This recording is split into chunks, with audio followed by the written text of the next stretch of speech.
Hi, this is Amanda from Berroco, and I'm going to be demonstrating the basics of working a cable stitch. The yarn I'm using is Vintage in the worsted weight. The thing that I love about cables is the fact that they're so straightforward. When you look at a cable pattern, it kind of looks as if some of the stitches have crossed over other stitches.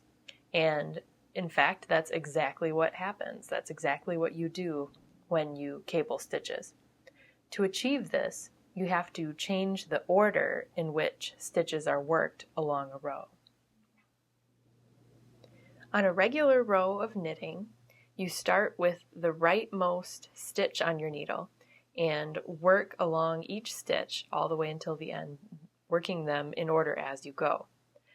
But when you're going to work a cable stitch, you change the order by putting some of the stitches onto a cable needle like this one, then skipping over those stitches and then working more stitches from your left needle, then coming back and working the stitches off of your cable needle. And this basic concept is the same for just about every cable. When you're reading a cable stitch pattern, the pattern is going to tell you specifically how many stitches to slip onto the cable needle and then how many to work off of your left needle. So let's go through a couple of cable stitches from Alexi, which is a free cabled cardigan pattern on our website. The first one, labeled CB6, reads as follows. Slip 3 stitches to cable needle and hold in back, knit 3 from cable needle. So that means I'm going to slip the next 3 stitches on my left needle onto the cable needle and then hold them in the back of my work,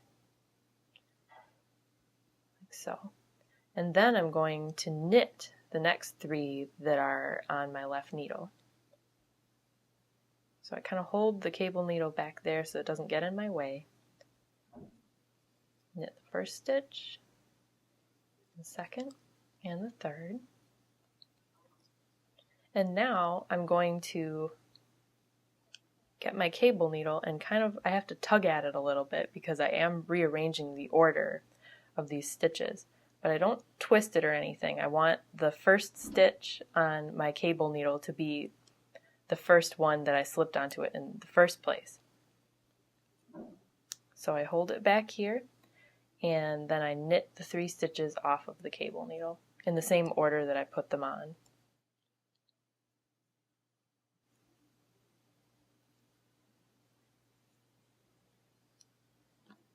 So that's the cable. And now I'll purl across these little spacer stitches I have.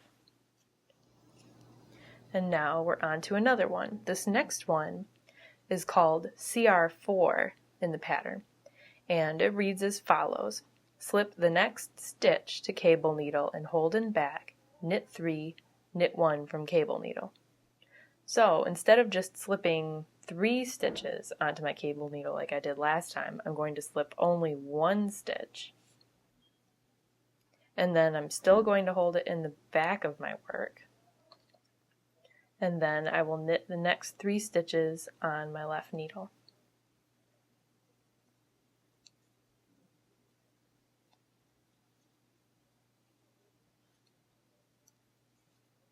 And now I'm ready to knit that stitch on my cable needle, the one that's waiting back here.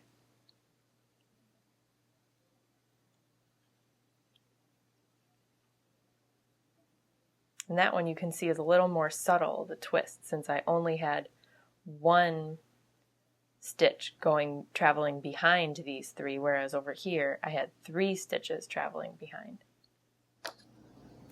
And now the next cable is called a CL4 in the pattern, and it says to slip the next 3 stitches to a cable needle and hold in front, knit 1, knit 3 from the cable needle.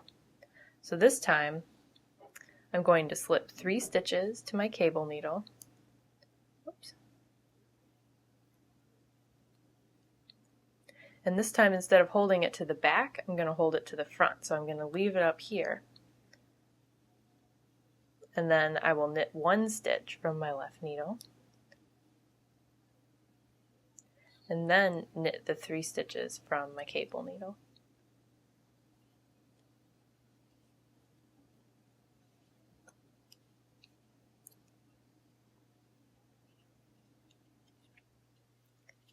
The rest of Alexi's cable stitches are all variations on these.